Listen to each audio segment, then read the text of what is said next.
Hello students, this is Sumit Narang from K2S Career Zone and welcome to my YouTube channel.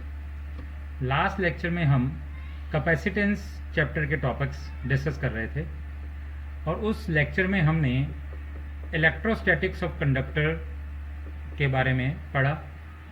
उसके बाद हमने electrostatic shielding और electrostatic screening discuss की, जिसमें कि हम किसी भी एक इक्विपमेंट को एक्सटर्नल इलेक्ट्रिक फील्ड से बचाते हैं by placing it inside a hollow conductor. तो एक होलो कंडक्टर के अंदर हमने देखा कि इलेक्ट्रिक फील्ड जो होती है वो ज़ीरो होती है। तो किसी भी डेलिकेट इंस्ट्रूमेंट को अगर एक्सटर्नल इलेक्ट्रिक फील्ड से बचाना है तो उसको होलो कंडक्टर में रख दिया जाता है और इस फिनोमिना को इलेक्ट्रोस्टैटिक शील्डिंग या इलेक्ट्रोस्टैटिक स्क्रीनिंग कहते हैं। उसके बाद अगला टॉपिक हमने डिस्कस किया था इलेक्ट्रिकल कैपेसिटेंस। तो जब एक कंडक्टर को चार्ज दिया जाता है तो उसका पोटेंशियल इंक्रीज करता है और ratio of the charge given to the rise in potential is known as capacitance of the conductor. तो वो कैपेसिटेंस कहलाती है charge given divided by the potential, और इसकी यूनिट हमने देखी फैरेड थी। उसके बाद हमने डिस्कस किया कि एक अरेंजमेंट ऑफ कंडक्टर्स जो यूज किया जाता है लार्ज अमाउंट ऑफ चार्ज को स्टोर करने के लिए with in the confined space, उस अरेंजमेंट को कैपेसिटर कहा जाता है। तो कैपेसिटर क्या है? Capacitor is basically an arrangement for storing a large amount of electric charge in a confined space, तो एक छोटी सी जगह में। और लास्ट टॉपिक हमने जो उस लेक्चर में डिस्कस किया था वो था capacity of an isolated spherical conductor.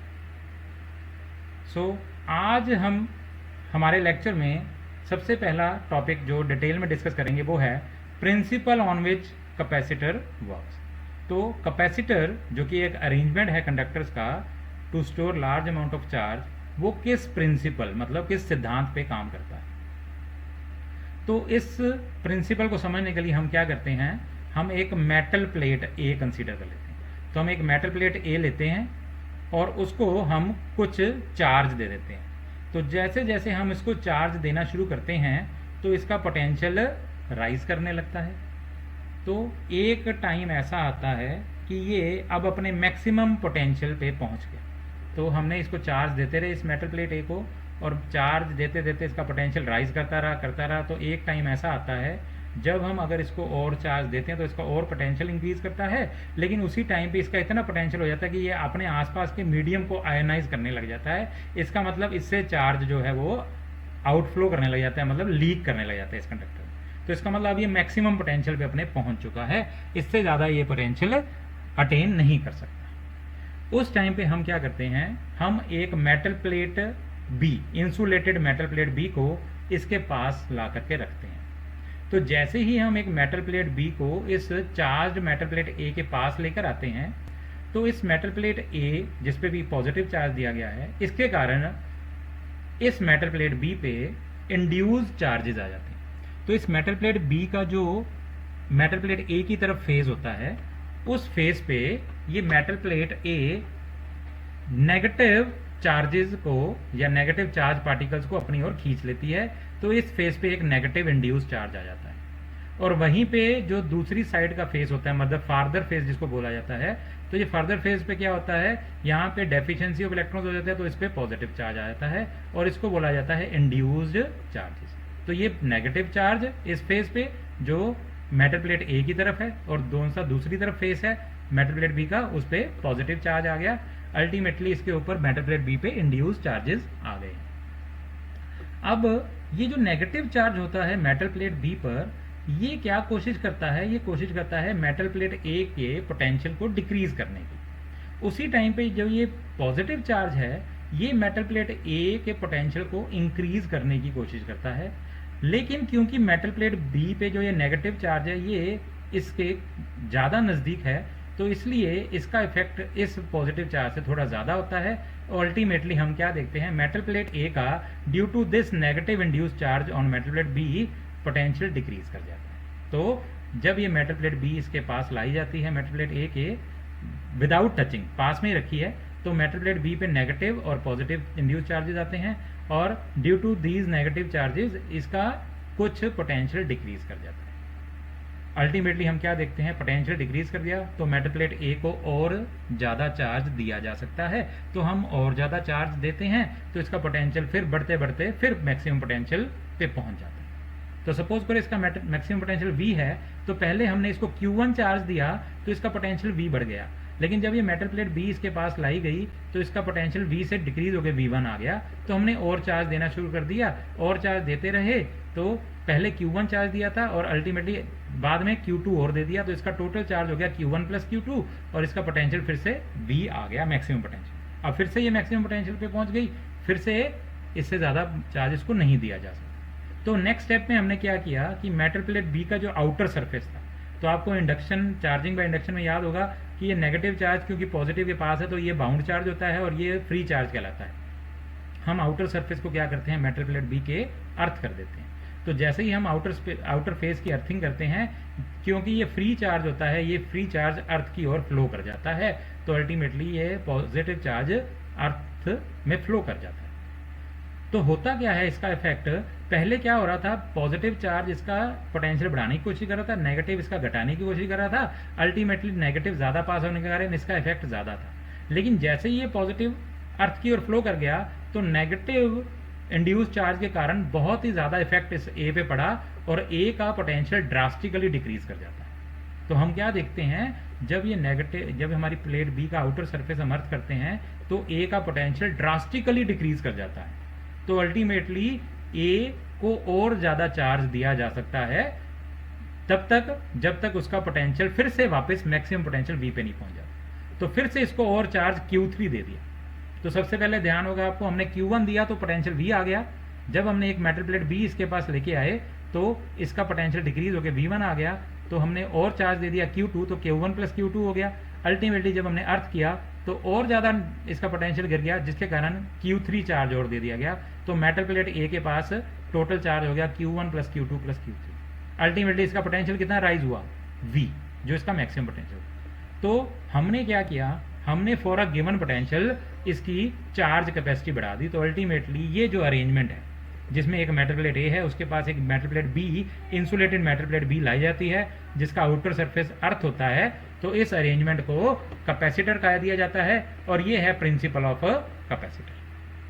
तो अल्टीमेटली हम क्या बोलते हैं कि capacitance of an insulated conductor is increase by bringing an uncharge conductor near it which is earth and this is the principle of capacitor. तो मैं आपको बता देता हूं कि इस डेरिवेशन हमने टोटली लिखना कैसे है, जो मैंने अभी आपको समझाया है वो मैं आपको बताता हूं कैसे लिखा गया है।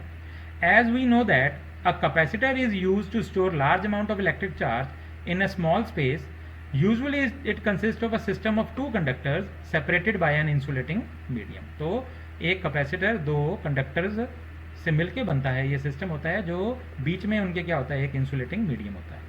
These two conductors are charged by connecting them to the terminal of a battery। तो ये दोनों जो कंडक्टर्स होते हैं वो चार्ज कंडक्टर्स होते हैं। To understand the principle of capacitor, let us consider a charged metal plate A। तो हमने एक चार्ज मेटल प्लेट A ली। Now consider an insulated metal plate B near plate A। So by induction a negative charge is produced on the near face of the B। तो near पास वाले face पे negative charge and an equal positive charge is developed on the farther face of B as shown in figure. तो ये जैसे ही metal plate insulated metal plate B plate A के पास लेके आ गई तो उस पर इंड्यूस्ड नेगेटिव और पॉजिटिव चार्ज आ गए, नियर फेस पे नेगेटिव और फार्दर फेस पे positive. The induced negative charge tends to decrease the potential of A and some more charge can be given to A to raise its potential to the same previous value. तो ये negative charge इस metal plate A का potential decrease कर देता है थोड़ा, तो इसका मतलब ए को और थोड़ा चार्ज दिया जा सकता है ताकि इसका पोटेंशियल दोबारा से मैक्सिमम पोटेंशियल पे पहुंच जाए। दस capacity of A has increase by bringing another अनचार्ज conductor be in its vicinity. Vicinity मतलब आसपास।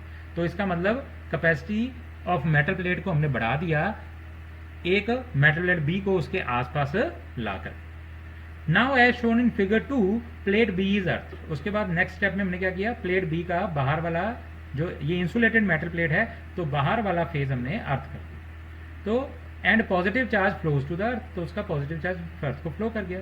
Due to induce negative charge of B potential of A is greatly reduced. तो पहले बाहर वाला पॉजिटिव चार्ज कुछ इफेक्ट दे रहा था बढ़ाने का, लेकिन जब पॉजिटिव चार्ज फ्लो कर गया तो नेगेटिव चार्ज का इन्फ्लुएंस इस पर बहुत ज़्यादा बढ़ गया और मेटल प्लेट ए का पोटेंशियल बहुत ज़्यादा रिड्यूस हो जाता है। Thus a large amount of charge can be given to A to raise its to maximum potential.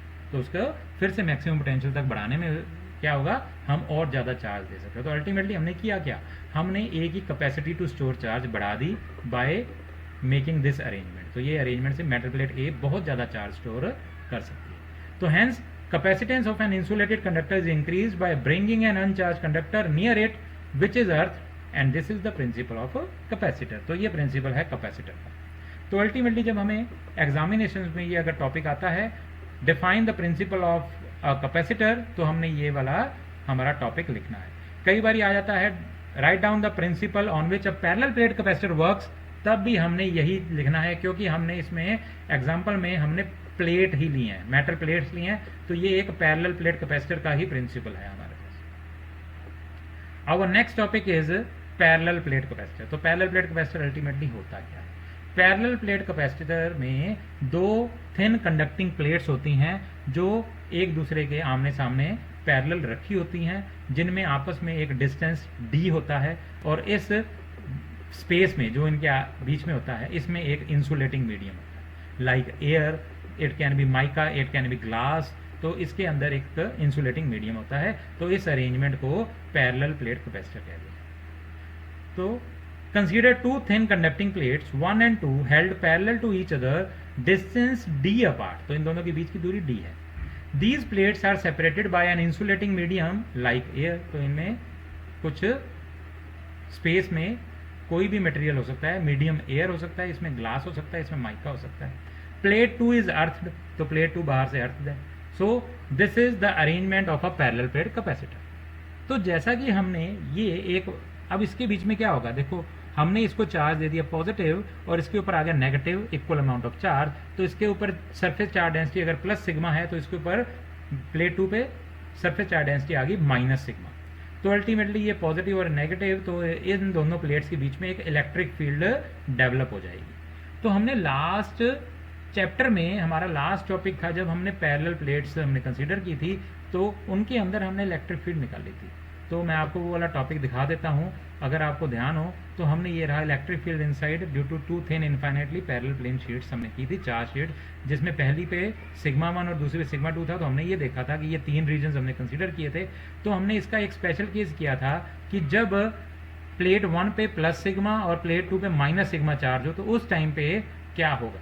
तो अगर आपको ध्यान होगा तो उसका हमने जब फाइनल निकाला था तो स्पेशल केस था, अगर सिग्मा 1 प्लस सिग्मा हो और सिग्मा 2 माइनस सिग्मा हो तो हमने क्या देखा था, पहले और तीसरे रीजन में इलेक्ट्रिक फील्ड 0 होगी। पहला और तीसरा क्या था, दोनों प्लेट्स के लेफ्ट साइड में और दोनों प्लेट्स के राइट साइड में, और उन दोनों के बीच का रीजन जो 2 था उसके अंदर हमारे पास इलेक्ट्रिक फील्ड आई थी सिग्मा बाय एप्सिलॉन। तो इसका मतलब दोनों प्लेट्स के बीच में इलेक्ट्रिक फील्ड कितनी आई थी, सिग्मा बाय एप्सिलॉन। तो अगर हमारे पास ये 2 पैरेलल प्लेट कैपेसिटर है, हमारे पास 2 पैरेलल प्लेट्स हैं ये, तो दोनों पैरेलल प्लेट्स के बीच में इधर भी रीजन इलेक्ट्रिक फील्ड 0, इधर भी 0, तो इसके बीच में रीजन में इलेक्ट्रिक फील्ड कितनी होगी, सिग्मा बाय एप्सिलॉन नॉट। तो सिग्मा है surface charge density. So as discussed in the last chapter, electric field inside the charge plane sheet is E, which is equal to sigma by epsilon। और sigma क्या है, surface charge density. तो अगर इस plate ए को Q charge दिया गया है और प्लेट का एरिया कैपिटल ए है, तो सिग्मा क्या हो जाएगा, capital Q divided by capital A. तो sigma is the surface charge density, that is the charge per unit area. तो Q बाय ए, तो हमारे पास E की वैल्यू आ गई 1 by epsilon naught Q by A. तो ये है electric field. Now these are distance d apart, और ये इलेक्ट्रिक फील्ड इस तरफ जा रही, तो इसका मतलब इधर पोटेंशियल डिफरेंस है, और हमने पोटेंशियल डिफरेंस और इलेक्ट्रिक फील्ड में रिलेशन भी निकाल दिया था। तो हमारे पास क्या आया था, हमारे पास आया था v is equal to E r. तो E is equal to d v by d r आया था। तो डी वी क्या था, पोटेंशियल डिफरेंस, और डी आर क्या था, जितनी डिस्टेंस होगा। तो इन दोनों प्लेट्स के बीच का डिस्टेंस है d, E इलेक्ट्रिक फील्ड है। तो अगर मैं v निकालना चाहूँ तो v क्या हो जाएगा, v होता हमारे पास E होता था v बाय आर और E हो जाएगा v इंटू आर। तो r दूरी है दोनों में, E इलेक्ट्रिक फील्ड है, तो पोटेंशियल v है, पोटेंशियल डिफरेंस दोनों में v है। तो v की वैल्यू पोटेंशियल डिफरेंस आ जाएगा electric field into the distance. तो प्लेट, इन दोनों प्लेट्स में कितना पोटेंशियल डिफरेंस होगा, दोनों में जितनी इलेक्ट्रिक फील्ड है मल्टीप्लाई बाय जितनी दोनों में डिस्टेंस है या दूरी है। तो potential difference v between the plates will be E into D. So electric field की वैल्यू 1/ε0 Q/A है हमारे पास और D आ गया हमारे पास। तो ये हो गया potential difference between these two plates. तो दोनों प्लेट्स में बीच में पोटेंशियल डिफरेंस इतना है और capacity of parallel plate capacitor कितनी है C, that is equal to the charge given to the plates divided by the potential difference. तो ये सब पैरेलल प्लेट कैपेसिटर की अगर हम कैपेसिटेंस निकालनी चाहें या कैपेसिटी निकालनी चाहें तो क्या होगा, charge per unit potential difference. तो चार्ज है Q दिया हमने और पोटेंशियल डिफरेंस कितना मेंटेन हो गया, QD/A एप्सिलॉन नॉट। तो QD/A एप्सिलॉन नॉट, तो अल्टीमेटली Q से Q कैंसिल हो गया, तो कैपेसिटेंस की वैल्यू आ गई epsilon naught A/D। So this is the expression for capacitance of a parallel plate capacitor when air is in between these plates. तो air जब इन दोनों के बीच में है तो हमारे पास epsilon naught absolute electrical permittivity of free space आ गया, A area of the plates आ गया, डी इन दोनों प्लेट्स के बीच की दूरी है। तो capacitance of parallel plate capacitor की ये हमारे पास एक्सप्रेशन आ गई। तो अगर आपको एग्जामिनेशन में आपको एक्सप्रेशन आता है, you have to find out the capacitance of a parallel plate capacitor, तो आपको ये वाला एक्सप्रेशन डिराइव करना है। So this gives the capacitance of a parallel plate capacitor. The next is relative permittivity और डाइलेक्ट्रिक कांस्टेंट।